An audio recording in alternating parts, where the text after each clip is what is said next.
예레미야 17장 5절에서 8절 말씀 찾겠습니다.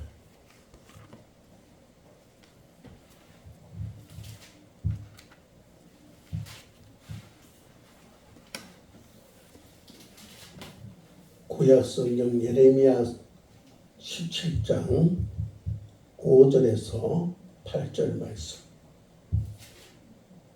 제가 가지고 있는 성경책으로 구약성경 1077조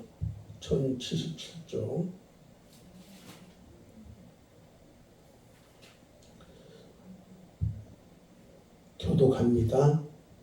여호와께서 이와 같이 말씀하십니다. 무릇 사람을 믿으며 육신으로 그 힘을 삼고 마음이 여호와에게 떠난 그 사람은 저주를 받을 것이라. 그는 사막의 떨기나무 같아서 좋은 일이 오는 것을 보지 못하고 광야 간주한 곳 건건한 땅 사람이 살지 않는 땅에 살리라. 그러나 무릇 여호와를 의지하며 여호와를 의뢰하는 그 사람은 복을 받을 것이라. 그는 물가에 심어진 나무가 그 뿌리를 강변에 뻗치고 더위가 올지라도 두려워하지 아니하며 그 앞이 청청하며 가무는 해에도 걱정이 없고 결실이 그치지 아니함 같으리라. 아멘. 예레미야서 17장 5절에서 8절까지 보았습니다.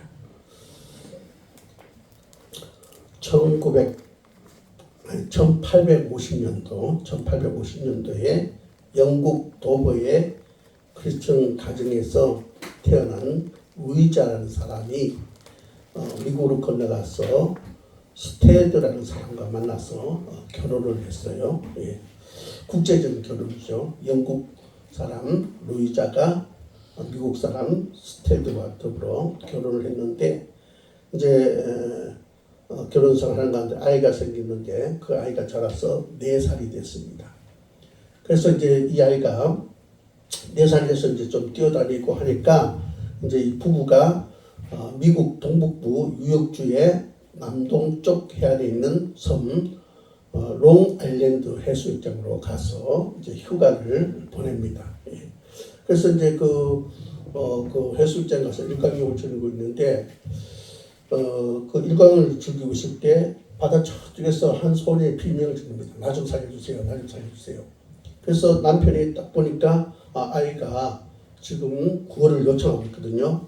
그래서 한숨에 달려가서 그 아이를 구하려고 하는데 이 아이가 막 두려움이 너무 커서 이 남편을 끌어안고 놔주질 않습니다. 그래서 아이를 구하러 들어갔다가 함께 익사해서 죽임을 당하게 됩니다.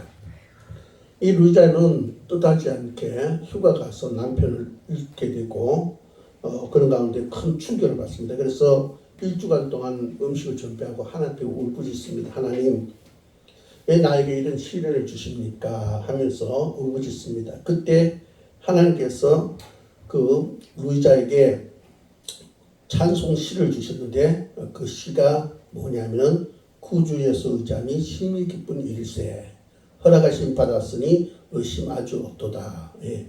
이 찬송의 시를 받게 됩니다. 그는 딸을 데리고 이제 남아프리카에 선교사로 갑니다. 그래서 남아프리카에 가서 또 재혼을 해서 이제 미국을 돌아왔지만 다시 아프리카에 선교사로 파송되어 가지고 1917년 아프리카 남부 로디지아에서 세상 떠날 때까지 선교사로 일을 합니다. 그러면서 그가 이제 깨달은 것을 이제 얘기하는데 그가 뭐라고 그 깨달은 데서 전일을 하느냐면은 그런 고백을 합니다. 내가 의지할 것은 남편이 아니라 하나님이다. 남편은 사랑할 대상이지 의지할 대상은 아니더라. 이것을 내가 깨달았다. 그렇게 그 신앙의 고백을 하는 것을 봤습니다. 참 고귀한 믿음이 아닌가 그런 생각을 해봅니다. 사람은 누구나 뭔가를 그렇죠. 의지하기를 바라고 또 의지하면서 살아갑니다. 그것이 사람이든 물질이든 아니면은 하나님이든 뭔가를 의지하지 않고 살 수 없는 것이 바로 인간입니다. 마르틴 루터가 이런 말을 했어요. 무엇이든 당신의 마음에 의지하는 것, 어디든 당신의 마음이 머무는 곳, 그들이 사실상 당신의 신이다. 그런 얘기했어요. 예. 사람은 같은 사람들을 또는 물질을 보이지 않는 그 무엇을 신으로 섬기면서 살아가고 있습니다. 뭔가를 이제 섬깁니다. 우상숭배라는 것이 뭡니까? 유일하신 참 하나님을 제외하고 사람이나 사물에게 육체적, 정신적 욕구를 충족시키기 위해서 의지하는 것. 이것이 바로 우상숭배입니다. 예. 우상숭배는 하나님을 아는 지식, 하나님의 지혜에 의지하지 않고 사람이나 사물을 통해 필요를 충족시키고자 하는 그 욕구가 바로 우상숭배입니다. 우리는 이런 우상숭배에서 떠나서 오직 하나님만을 우리는 섬기는 그런 자가 되어야 될 줄 믿습니다. 우리가 믿음 생활을 하다 보면은 사람이 그죠? 하나님 만나면 영적으로 겸손해집니다. 영적인 겸손이 뭐냐? 우리가 의지할 것은 내 자신도 아니고 세상 그 무엇도 아니다. 하나님만이 의지의 대상이다. 그렇게 생각되어져서 그리스도의 생명으로 들어가서 그를 의지하는 것. 이것이 바로 영적인 겸손입니다. 예. 우리가 바로 이런 영적인 겸손을 가지고 하나님을 의지하면서 살아가는 그런 저와 여러분 되시기를 주의 이름으로 축복합니다. 오늘 우리가 예레미야서 17장 5절에서 8절까지 봤는데요. 이 예레미야 17장에서는 유다의 죄와 하나님의 구원을 선포하고 있는 것을 보게 되는데 유다의 죄가 구체적으로 무엇이냐? 우리가 그 성경 말씀 쭉 읽어보면은 유다의 죄는 하나님보다 사람을 더 의지하는 것. 이것이 바로 유다의 죄였습니다. 유다가 상당히 어려운 지경이 있을 때 하나님께서 그 가운데서 구원해 줬는데 이제 와서 그들은 하나님을 의지하지 않고 사람을 의지하는 그런 생활을 했습니다. 바로 하나님께서 그들의 그 죄를 보시고 저들에게 심판의 필요성, 내가 너희들을 심판할 수밖에 없다 하면서 두 길을 이제 말씀을 해줍니다. 오늘 본 말씀을 한번 볼까요? 오늘 그 예레미야서 17장 5절에 보니까 여호와께서 이와 같이 말씀하시니라 하면서 이제 하나님께서 말씀한 바를 예레미야 선지자가 전달하고 있는데 뭐라고 얘기합니까? 무릇 사람을 믿으며 육신으로 그 힘을 삼고 마음이 여호와께서 떠난 그 사람은 저주를 받을 것이다. 그는 사막의 떨기나무 같아서 좋은 일이 오는 것을 보지 못하고 광야 간조한 곳 건건한 땅 사람이 살지 않는 땅에 살리라 그렇게 말하고 있어요. 그리고 7절에서 6절에 보면은 이렇게 말합니다. 그러나 무릇 여호와를 의지하며 여호와를 의뢰하는 그 사람은 복을 받을 것이다. 그는 물가에 심어진 나무가 그 뿌리를 강변에 뻗치고 더위가 올지라도 두려워하지 아니하며 그 입이 청정하며 가문해도 걱정이 없고 결실이 그치지 아니한가 같으리라 그렇게 말하고 있습니다.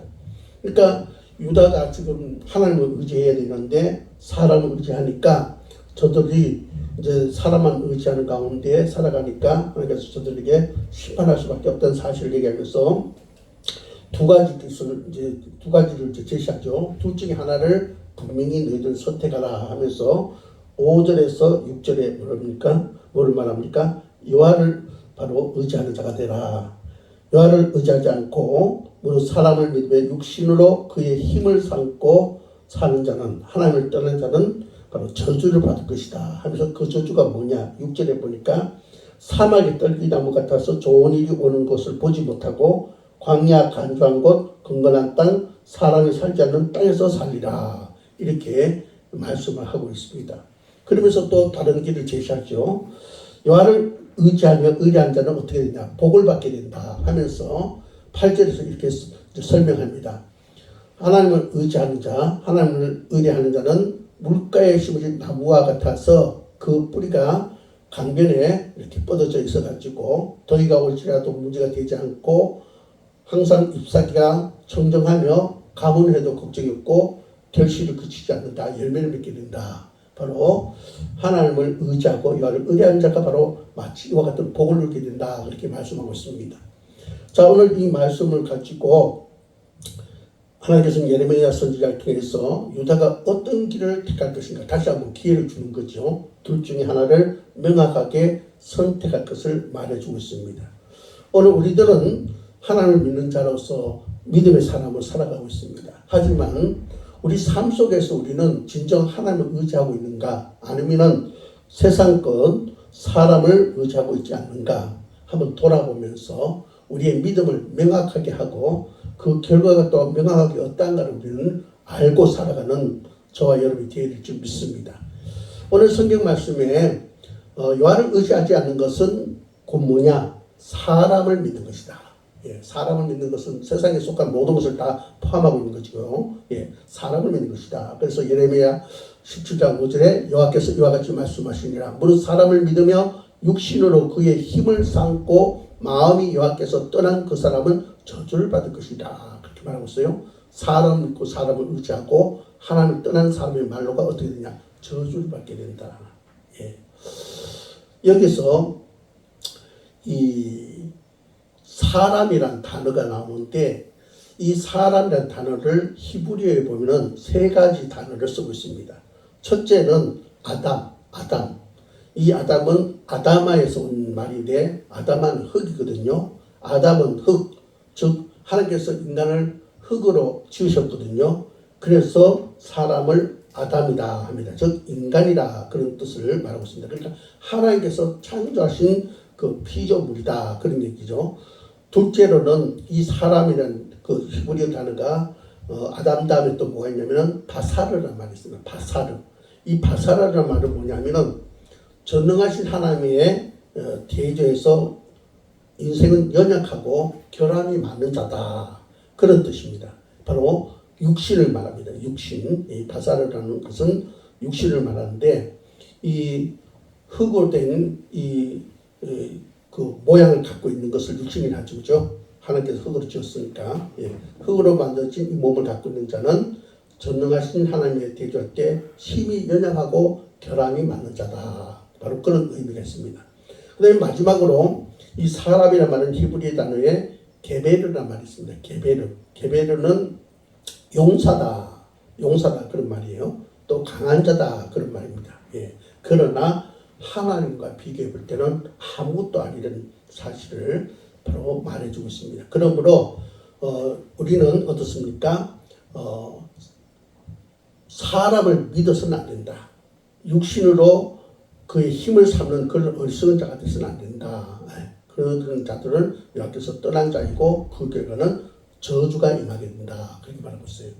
여기서 저주란 것은 어떤 얘기입니까? 아까 6절에 봤죠. 그는 사막의 떨기나무 같아서 좋은 일이 오는 것을 보지 못하고 광야 건조한 곳 건건한 땅 사람이 살지 않는 땅에 살리라. 그러니까 하나님의 돌보심을 받지 못한다는 거예요. 하나님의 그저 구원을 받지 못한다. 그래서 저주받은 땅에서 고통스럽게 살아가는 인생이 된다. 이것이 바로 곧 저주다라는 사실을 말씀해 주고 있습니다. 그러니까 하나님의 무관심 속에 던져둔다는 거예요. 하나님 그냥 내버려 두는 거예요. 그리고 인생 끝이 어떻게 됩니까? 결국 그 죄값은 그냥 저주받은 땅에서 죄를 지켜 살다가 어떤 심판받아서 지옥에 떨어지도록 하나님 무관심 속에 던져준 것이 바로 저주라는 사실을 말해주고 있습니다. 예. 바로 이렇게 육신을 의지하고 자기 힘으로 삼는 자, 또 사람을 의지하는 자는 그런 저주 속에 놓이게 된다. 그렇게 말하고 있습니다. 이 신약에 보면 바울이 육신이라는 말을 많이 쓰고 있는데 이 바울이 육신이라는 단어를 쓰는 것은 어떤 의미냐면은 하나님의 은혜를 의지하지 않고 인간 스스로 모든 것을 주도하려고 하는 태도를 바로 육신이라 그렇게 바울이 말을 합니다. 물론 사람도 꽤 능력이 많이 있습니다. 그죠? 우리가 살아온 인생들을 보면 인간의 그죠? 그 많은 노력과 그 에너지로 많은 것을 이룬 것을 우리가 많이 확인할 수 있습니다. 그러나 제법 인간 스스로 많은 일을 할 수 있지만은 하나님의 일을 행할 수 없다는 거예요. 하나님의 능력과 비교하는 자체가 우스운 일입니다. 뿐만 아니라 인간을 의지하는 것은 어리석은 일이고 하나님께 저주받는 일입니다. 예, 그러므로 우리는 바로 그런 육신을 자기의 힘으로 삼는 사람을 의지하고 믿고 사는 그런 자가 되어서는 안 됩니다. 우리가 10계명의 제1계명이 뭡니까? 나 외에 다른 신을 두지 말라 그런 얘기거든요. 우리는 정말 우리가 하나님께서 깨달음 주실 때 세상 것은 사람은 믿을 게 못 되고 의지할 것이 못 됩니다. 그러므로 우리에게 친히 당신을 나타내신 이 하나님만을 우리를 바라보고 그분의 말씀을 통해서 우리를 깨닫고 우리에게 닫혀진 세계를 열어가는, 그래서 오직 그만을 우리가 의지하고 따라가는 그런 삶을 사는 자가 되어야 될 줄 믿습니다. 제가 어떤 글을 보니까 실제로 우리나라의 최초의 기독교가 들어왔을 때 이제 사람들이 그 당시에는 이제 뭐 글자도 모르는 사람들이 많았죠. 선교사들이 와서 이제 서서히 자리를 잡아가는 가운데 교회가 세워질 때 그때 이제 그 글도 모르고 신앙도 같은 신자들에게 열심히 이제 가르치는데 그 10계명을 가르치는데 이제 그 제1계명이 하나님 외에 다른 신을 두지 말라 이제 그 말씀을 가르치는데 그러니까 신을 바꾸지 마라 이렇게 가르쳤어요. 예.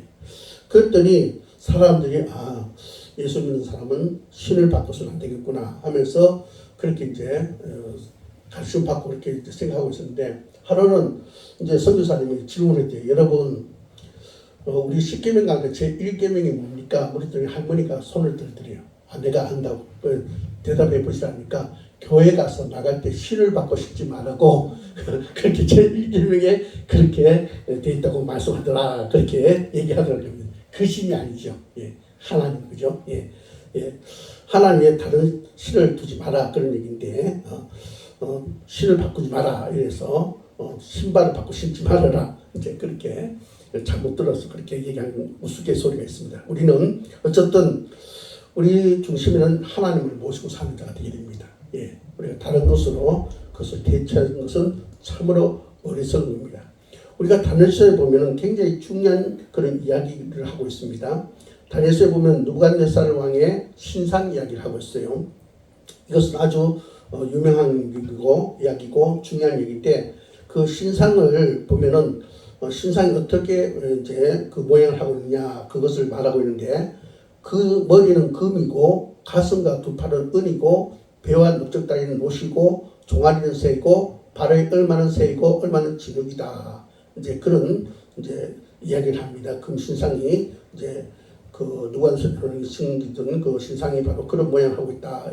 이런 얘기를 하고 있는데 이것은 바로 인류 역사의 예언입니다. 그 신상 이야기가 머리가 금이란 말은 바벨론을 의미합니다. 바벨론. 예. 바벨론이 굉장히 강한 존재였습니다. 그러나 그 바벨론이 굉장히 강한 가운데 있었지만 후에는 바사에게 망합니다. 은은 바사를 뜻합니다. 이 바사도 엄청난 힘을 가지고 강한 나라인데 나중에는 헬라에게 망합니다. 이 헬라는 노스를 말합니다. 이 헬라도 굉장히 힘을 가지지만 얼마에 로마에게 망합니다. 이 로마는 새로 표현합니다. 예. 근데 이 로마가 나중에 동로마 제국, 서로마 제국으로 분리됩니다. 자, 여기서 발의 모양, 그 누가복음 왕이 섬기던 신상 가운데 발은 얼마나 세고 얼마나 흙이라 했는데 로마 제국이 그렇게 분리될 것을 바로 말씀했다는 것입니다. 그러니까 그 누가복음 왕이 섬기던 신상에 대한 그 모양새가 바로 인간을 그 신을 만들었지만은 성경에 또 그런 모양들을 설명하고 있는데 그것은 앞으로 일어날 일에 대해서 예언하고 있는데 어떻습니까? 강했지만 망했더라. 강했지만 망했더라. 강했지만 결국은 풀리더라. 이것이 바로 거기서 나타나 있는 그런 사실들을 보게 됩니다. 나중에 그 신상이 한 돌이 나타나서 쳐서 그 신상을 무너뜨립니다. 그 돌은 그리스도를 말하고 있습니다. 예. 그들이 인간의 역사가 아무리 힘있고 영원하게 갈 것 같지만은 결국 어떻게 됩니까? 이 인류는 하나님 앞에 심판을 받게 된다는 사실을 잘 나타내고 있는 것이 우리가 그 다니엘서에서 보게 됩니다. 그래서 다니엘서를 예언서라 그렇게 합니다. 앞으로 일어날 일에 대해서 말하고 있는 내용이다 그렇게 말하고 있어요. 그럼 우리는 어떤 사람이나 어떤 인간의 힘을 의지하지 말고 우리는 이 꿈을 통해서 인간이 아무리 강할지라도 또 다른 자에게 망하게 돼 있고 무너지게 돼 있다. 결국엔 하나님의 심판을 받게 됐다라는 그런 꿈을 통해서 보여준 그 누가복음이 그 성경 신에 대해서 꿈으로 이렇게 신상의 모형을 나타내 준 것을 우리 보면서 결국 인간의 권력은 오래 가지 못한다. 우리는 이것을 기억해야 될 줄 믿습니다. 옛말에 건불 10년이라는 말이 있어요. 건불 10년. 이게 무슨 말이냐면 권력은 10년을 가지 못한다. 그런 말이 있습니다. 예. 또 중국 속담에는 아무리 현자라도 권력을 가지면 3년 만에 바보가 된다. 그런 말이 있습니다. 권력을 가지면은 사람이 바보가 된다. 우리가 주변에서 많이 보지 않습니까? 그죠? 그 권력이 오래 가지 못하고 권력을 가지지 않은 3년만 지나면 정말 바보처럼 살아가는 것을 보게 됩니다. 물질도 사람이 의지할 것이 못 됩니다. 있다가도 없고 없다가도 있는 게 물질입니다. 그죠? 그럼 우리가 그 밖에 여러 가지, 우리 건강도 믿지 못하잖아요. 그죠? 날마다 우리 몸은 세져갑니다. 아무리 좋은 거 먹어도 우리 몸은 때가 되면 무너지게 되어 있습니다. 부모도 믿지 못하고 자녀도 믿게 못 되고 세상에 그 어떤 것도 믿을 것이 못 됩니다. 그럼 우리는 어떻게 해요? 하나님만 믿는 자가 되어야 된다. 어떤 분이 이런 얘기를 했어요. 현명한 사람은 75%는 자신의 내적 판단에 의지하고 25%만 외부의 의견을 청구한다. 그런 얘기였어요. 근데 우리 신앙의 사람은 자신의 75% 다른 사람의 의견을 25%를 의지하는 것이 아니라 100% 하나님을 의지하는 것이 바로 우리 신앙입니다. 그럼 우리는 오직 하나님만을 우리가 전적으로 믿고 따라가는 그런 자가 되어야 될지 믿습니다. 오늘 여러분 잘 보세요. 예수 믿고 교회 다닌다 해도 하나님을 100% 믿지 않는 사람들이 너무나 많습니다. 그 속에 다른 것이 섞여 있다 이거죠. 믿음의 대상이 다른 것이 섞여 있다는 거죠. 혼합, 바로 종교주의에 빠져 있다는 것입니다. 우리는 오로지 요 하나님만을 섬기는 그런 자가 되어야 될 줄 믿습니다. 예수님께서 예수님 살아계실 때 그 당시에 아무런 목적 없이 사는 사람들께 이런 질문을 던집니다. 너희가 무엇을 버리고 광야에 나갔더냐? 갈대냐? 부드러운 옷을 입은 사람이냐? 그렇게 말씀하고 있습니다.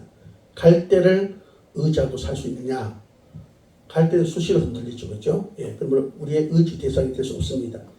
부드러운 옷을 입은 사람을 의지할 수 있느냐? 이거는 바로 어떤 거죠? 옷은 자기 신분을 말해줍니다. 그렇죠? 부드러운, 그래서 어떤 미적인 감각을 얘기하기도 하지만 어떤 권력을 상징합니다. 그렇죠? 어떤 권력을 의지할 수 있느냐? 그것도 아니라는 것입니다. 우리는 오직 요 하나님만 의지해야 된다. 내가 하나님을 의지하지 않는 것은 사람을 의지하는 것이다. 그 외에 여러 가지 세상의 어떤 물질적인 것을 의지한다는 사실을 오늘 본 말씀은 분명히 말해주고 그 결과는 저주다. 그렇게 말하고 있습니다. 두 번째로 우리가 의지해야 될 것은 여호와 하나님만을 의지해야 된다라는 사실을 말해주었습니다. 예레미야 17장 7절에 무릇 여호와를 의지하며 여호와를 의뢰하는 그 사람은 복을 받을 것이다 했거든요. 이 말은 무슨 말입니까? 바로 우리가 여호와 하나님만을 의지하고 여호와 하나님만을 의뢰하라 그런 얘기입니다. 왜 우리가 여호와 하나님만을 의지하고 여호와 하나님만을 의뢰해야 우리가 복을 받느냐? 우리가 기대고 의지할 수 있는 존재가 하나님밖에 없다는 것입니다. 하나님은 전지하시고 모르는 것이 없고 전능하신 분이에요. 못할 일이 없는 분입니다. 그러므로 우리가 의지할 수 있는 대상이 된다는 것입니다. 우리가 하나님께서 이스라엘에게 이런 말씀하십니다. 예레미야 10장 2절에 보면 여러 나라의 길을 배우지 말라. 이방 사람들을 따르지 말라. 그렇게 말씀하고 있음을 보게 됩니다. 여러 나라의 길을 배우지 말라. 이방 사람들을 따르지 말라. 바로 오직 십자가의 도만 우리가 따라가는 자가 되어야 될 수 있습니다. 예레미야 10장 5절에 이렇게 말씀하고 있어요. 그것이 그들에게 화를 주거나 복을 주지 못하나니 너희는 두려워하지 말라 하셨느니라. 바로 여러 나라의 길과 또 이방 사람들을 따르지 말라. 그것이 우리에게 복을 준다든지 화를 주는 것이 아니다. 전혀 우리가 두려워할 필요가 없다. 그렇게 말합니다. 오직 우리는 하나님만을 의지하고 하나님만을 의뢰해야 된다. 여기에 의지란 말이와 의뢰라는 말이 나오는데 영어 성경에 보면은 바로 여기에 하나님을 의뢰하라 또는 하나님을 의지하라 이런 말이 나오는데 여기에 그 말 가운데 컨퍼런스 영어 성경은 컨퍼런스라는 말이 있는데 의뢰한다. 이것은 신뢰, 확신을 말합니다. 그러니까 이 컨퍼런스란 말은 또 다른 신뢰한다, 확신한다 그런 뜻도 있지만 비밀을 털어놓는다 그런 뜻도 있습니다. 컨파이드라는 그런 뜻도 있어요. 그러니까 하나님을 내가 의뢰한다. 이것은 다른 말로 무슨 말이냐면 내 속의 모든 비밀을 하나님 앞에 다 털어놓는다 그 얘기입니다. 우리는 하나님 앞에 우리 모든 것을 다 털어놓는 자가 됩니다. 털어놓는 것은 믿고 맡긴다는 거예요. 예. 그리고 어떻습니까? 그 하나님은 우리가 믿고 맡긴 것을 다 털어놓은 것을 책임져 주신다는 것입니다. 예. 그래서 우리가 시편에 보면은 시편 61편입니까? 내 마음을 하나님 앞에 토하라. 샤파크. 완전히 너 마음에 있는 것을 털어내놓고 깨끗이 버라. 그렇게 말하고 있습니다. 그러면 내가 너의 피난처가 되어줄 것이다. 너의 구원자가 되어줄 것이다. 그렇게 말씀하고 있습니다. 그럼 우리는 하나님을 의뢰하는 것은 바로 하나님의 모든 것을 털어놓는 것이다. 우리는 바로 그런 자가 되어야 된다. 이렇게 말하고 있습니다. 여러분 지금 세상을 보면요. 세상이 자꾸 악해져 가고 있습니다. 옛날에는 정말 사람이 그저 잘못한 것 같은데 이제는 악한 영들이 다 들어가서 그 속에서 악한 영들이 역사하고 있습니다. 사람이 하는 짓이 아니라 귀신들이 하는 짓을 우리가 많이 봅니다. 이런 가운데 우리는 더욱더 하나님을 의지하는 그런 자가 되어야 될지 믿습니다. 그 무엇도 우리는 이 땅에서 의지할 수 없다는 사실을 우리 많은 것을 보게 됩니다. 우리 은행 그죠? 믿을 수 없잖아요. 예. 우리가 보면은 그 큰 미국 같은데 그죠? 큰 은행이 부도가 나버리는 그런 것을 보지 않습니까? 그죠? 예. 우리가 뭐 보험회사 그런 것도 그죠? 우리가 이렇게 의지합니다만은 보험에 가입했다고 노가 든든하냐? 꼭 그런 것은 아닙니다. 연금에 가입했다고 든든하냐? 꼭 그런 것은 아니에요. 언제 어떻게 될지 몰라요. 예. 이 세계의 이 경제가 지금 그죠? 굉장히 그죠? 이 곡선이 그죠? 기본이 큽니다. 네. 지금 굉장히 우리나라도 경제적으로 불안한 가운데 있습니다. 예. 그럼 우리는 정말로 이런 상황들을 보면서 오직 변하지 않으시는 분, 우리의 모든 것을 털어놨을 때 그것으로부터 우리를 지켜주시는 분, 이 하나님을 의지하고 또 우리 자녀들에게도 하나님을 의지할 것을 우리는 근면하는 우리가 그런 자가 되어야 될지 믿습니다. 예. 자, 의지하는 것은 맡기는 거죠. 그죠? 우리는 하나님께 모든 것을 맡기고 하나님께서 우리에게 그죠? 가르치신 그 길을 그분의 인도하심을 따라 가면은 우리는 재앙도 피할 수 있고 전국에 우리는 복 있는 자, 예, 마치 물가에 심겨진 나무가 가뭄과 상관없이 잎사귀를 내고 그 열매를 맺듯이 우리는 그와 같은 복을 누리게 된다는 것입니다. 우리는 바로 그런 삶을 살아가는 자가 되기 위해서는 하나님만을 의지하는 자가 되어야 될지 믿습니다. 이스라엘이 출애굽하고자 할 때 그때 하나님께서 모세를 부르죠. 예, 모세를 부르는데 이 모세에게 하나님께서 사명을 주는데 너는 애굽에 가서 내 백성 이스라엘을 그들을 구출해내라 합니다. 근데 이 모세가 사명을 받고도 막 주저주저합니다. 왜 자신감이 없는 거죠. 그때 하나님께서 말합니다. 내 손에 든 것이 뭐냐? 지팡이입니다. 그렇게 해요. 출애굽기 4장에 보면 나와요. 그래서 하나님께서 뭐랄까 그 지팡이를 내 앞에 던져라 합니다. 예, 던져라. 그럴 때 어때요? 이 지팡이를 그 땅에 던집니다. 그때 그 지팡이가 뱀이 되는 거예요. 깜짝 놀랐습니다. 그 지팡이를 다시 잡으니까 다시 막대기가 됐습니다. 여러분 이 모세에게 이 지팡이는 뭡니까? 40년 동안 그가 양을 칠 때 사용하던 도구입니다. 예, 끝이 이렇게 구부러져 있고 그죠? 긴 지팡이, 양을 치는 도구였습니다. 빠르고 손때가 묻고 아무 볼품이 없는 어디서나 구할 수 있는 그런 아주 값싼 그런 막대기였습니다. 그런데 모세가 어쨌든 40년 동안 양을 치면서 그걸 가지고 그죠? 지내왔단 말이죠. 근데 하나님 앞에 그것을 던지라는 건 뭡니까? 너희 모든 것을 하나님 앞에 맡기라는 거예요. 예. 그래서 모세가 하나님께서 명령한 대로 맡겼던 그게요. 그 지팡이가 뱀이 되는 거예요. 예. 이건 하나님의 능력이 나타나는 거죠. 다시 잡으니까 지팡이로 돌아옵니다. 예. 그런 증거를 통해서 이 모세는 확신을 갖게 되고 하나님을 의지하고 이제 애굽에 가서 이스라엘 백성들을 출애굽시키는 그런 위대한 역사를 써가지 않습니까? 바로 오늘 우리들은 바로 이런 믿음을 갖는 자가 되어야 된다. 예. 하나님 오늘 저와 여러분이 말하고 있습니다. 하나님을 의지하라. 하나님을 의뢰하라. 그것은 뭡니까? 내 속에 있는 모든 것을 하나님께 털어놓고 그분에게 맡기라. 그분이 피난자가 되어주시고 구원자가 되어줄 것이다. 그렇게 말씀하고 있습니다. 그래서 우리는 우리 머릿속에 세상의 물질도 아니고 사람도 아니고 그 어떤 환경도 아니고 사건도 아니고 오직 이 하나님만이 나의 구원자가 되신다. 오직 그분만을 내가 의지해야 된다라는 사실을 명심하고 우리가 그렇게 우리가 살아가는 자가 되어야 될지 믿습니다.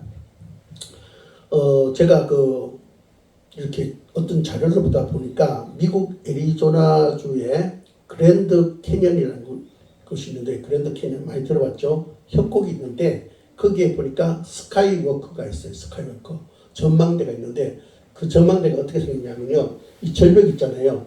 절벽이 있으면은 U자처럼 이렇게 앞으로 튀어나와 있어요.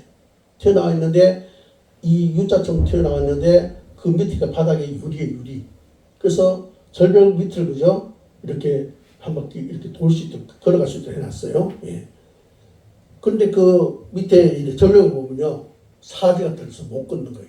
예. 그래서 사람들이 그런 짜릿함을 맛보기 위해서 이제 그게 그랜드 캐년에 가서 그 스카이워크 이렇게 U자로 되어 있는 곳에 가서 이제 그 계곡을 내다보는 그런 이제 곳이 돼가지고 유명한 관광지가 됐는데 코우라는 분이 이제 실험을 했다고 합니다. 코우라는 분이 실험을 했는데 어떤 실험을 했냐면은 땅에 길이가 10m, 폭이 1m 되는 그런 이제 늘반지를 두고 땅에다 두고 걸어가랬어요. 그러니까 뭐 누구든지 걸어가죠. 늘반지가 길이가 10m, 폭이 1m 되니까 아주 뭐 아무 생각 없이 즐겁게 그죠? 부담 없이 걸어갑니다. 근데 그 늘반지를 공중에다 달아놓고 걸어가니까 못 가는 거예요.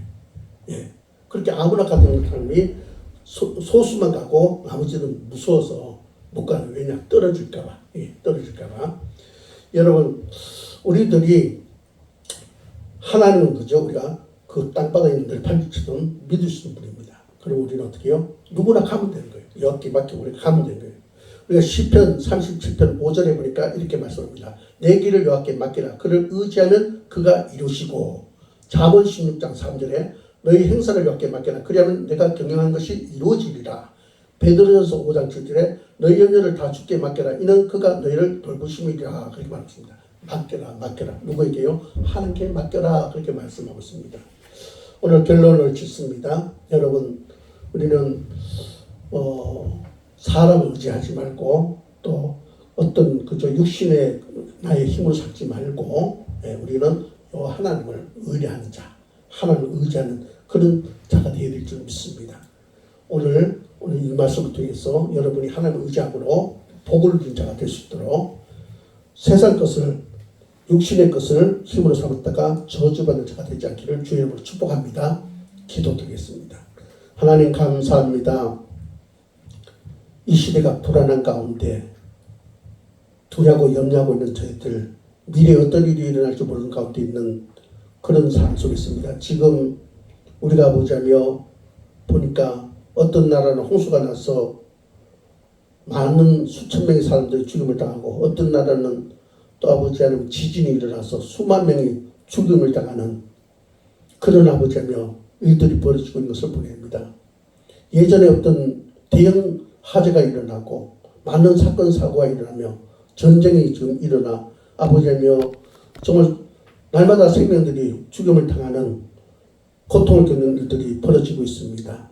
이러한 때 우리는 세상 그 누구도 그 무엇도 의지할 것이 아니라 여호와 하나님만을 의지해야 된다는 사실을 명심하고 또 명심하여 하나님을 의지하는 저희들 되게 하옵소서.